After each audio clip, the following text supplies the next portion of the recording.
As we're getting closer and closer to E3, more and more information is coming out, and one of the big developers that's gonna be there in a big way is CD Projekt Red showing off Cyberpunk 2077, and now we have an idea of what we're gonna see at the big event. I'll be going over my expectations and exactly what CD Projekt Red's global community lead and Mark and Momo said on Twitter. Also, there's some free stuff on the PlayStation Store right now. Dead Cells just got a free update, and there is a free avatar available as well, so I'll go over that. A cel-shaded action-adventure game is coming to the PS4, and Baldo, that game looks awesome. IGN got the first trailer for it, so I do want to give a mention to that. And World War Z is doing very well commercially. It is about to hit a big milestone, so very surprised to see Sabers and Focus Home Interactive's title do this well. We'll go over that at the end of this video, but first up, E3 is coming up, and one of the big games that's going to be there is Cyberpunk 2077. I imagine that it's going to have a big presence at the Microsoft conference, given that we got that trailer at last year's conference. And then, of course, it was followed up by a sizable demo. Now, I have been of the notion that I don't really need to see a lot more gameplay of Cyberpunk 2077.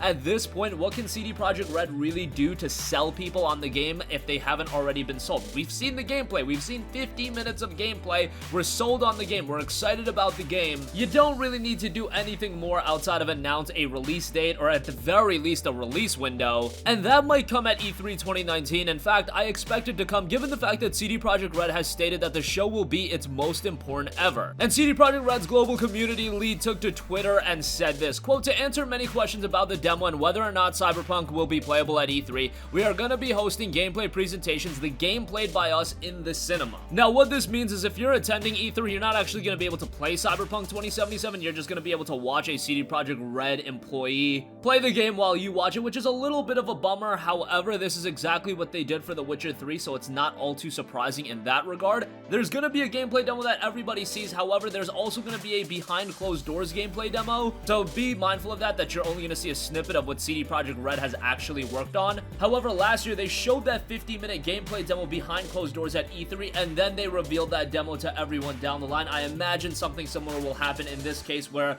they'll show some gameplay to everybody watching E3 at home and that's there at the event, and press will go behind closed doors. They'll see a even lengthier demo, and then that demo will be rolled out sometime in the future. Again, I'm still of the mindset of CD Projekt Red really doesn't have to do anything more to sell me on Cyberpunk 2077. This is a game that's been, what, 7 years in the making?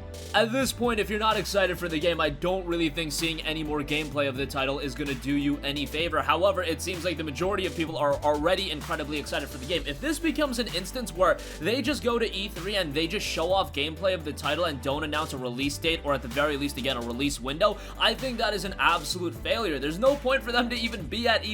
I know that's a big statement for me to say, and maybe it wouldn't necessarily be an absolute failure, but it would be a colossal disappointment, and I think the majority of you guys agree with me on that. I'm tired of these games just rolling out gameplay footage after gameplay footage, being development in all this time. If you're not going to release a game anytime soon, if you're not ready to announce a release date, then just go quiet for a little while and then show off the game when we're closer to release. We know that CD Projekt Red is going to craft something incredibly special with this title.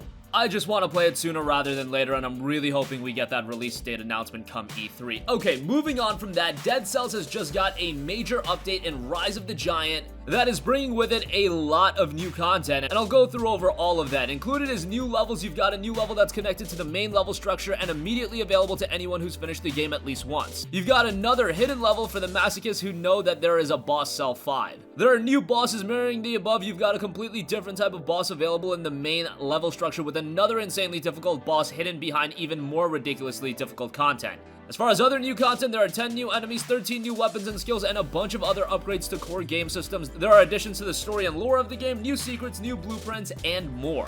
Best of all, if you don't own Dead Cells, you can get the game right now, 20% off for $20. It is a phenomenal game. I've talked so highly about it, and even though it's retaining its price quite hard, given the fact that it released a while ago, August of last year, so it's been a little bit, and it's still, only going 20 to 30% off. It's absolutely worth that, and it's a game you can spend, north of 40 to 50 hours on, and I've heard people spending over 100 hours on. It's just a compelling game, incredible visuals, awesome presentation, satisfying gameplay, and they're releasing Rise of the Giant free. So all of you that were existing Dead Cells owners, now you have reason to go back and play through the game again, and you're gonna have a great time attacking all the new content. Also, there is a giant Dead Cells avatar. It's dubbed the Giant Dead Cells. It's absolutely free on the PlayStation Store right now, so we'll leave a link for that in the description box below as well. Check that out. Even if you don't own Dead Cells, might as well add a free avatar to your library, so that's great. Base game is awesome. Big update on that, and you've got a free avatar, so good stuff all around there. Okay, moving on from that, we've got the announcement of a new cel-shaded action-adventure title in Baldo. Baldo is coming to the PlayStation 4, and we don't have a lot of information on the title. IGN just put out a new gameplay trailer for the title, a reveal gameplay trailer,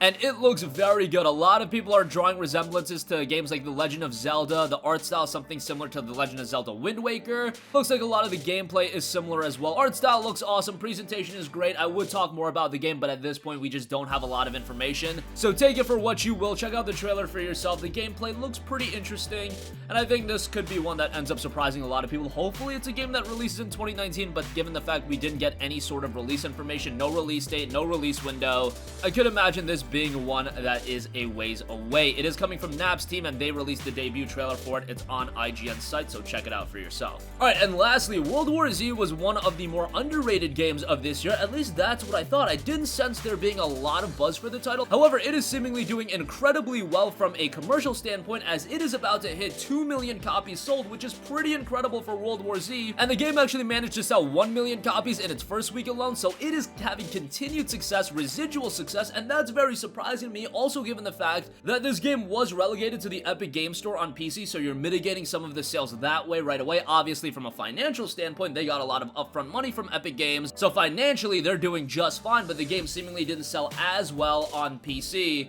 but it still sold well enough on PlayStation 4 and Xbox One, where it hit nearly 2 million copies sold, which for a game like this, a budget title, and a game that wasn't getting a lot of attention, that is a big accomplishment. And the game did go for $40, which I thought was great. If they did release this game at $59.99, this is a case where I think the price made a big difference. I guarantee you that if this game was released for $60, it would not be nearing selling 2 million copies sold. At least that's my hypothesis. However, given the fact that this is a game that generally somebody will pick up because it's at a budget price of $40, then word of mouth is incredibly strong with a game like this. You're gonna tell your friends, if you're on the PlayStation 4, you're gonna be like, yo, pick this game up, let's play it together, and then it'll spread like a virus like that, no pun intended. But great to see a game like World War Z do as well as it has. Goes to show that a game is coming out with not a lot of fanfare, compelling enough experience, and it's priced accordingly. People will check it out. If you're unfamiliar with the game, it's an action-packed co-op shooter inspired by Paramount Pictures' blockbuster film, and it has sold nearly 2 million copies globally in its first month. They just put out an accolades trailer, and they said, quote, World War Z has fast become one of our most successful interactive games to date. It's a testament to both the incredible co-op action experience that Saber Interactive and Focus Home Interactive have crafted,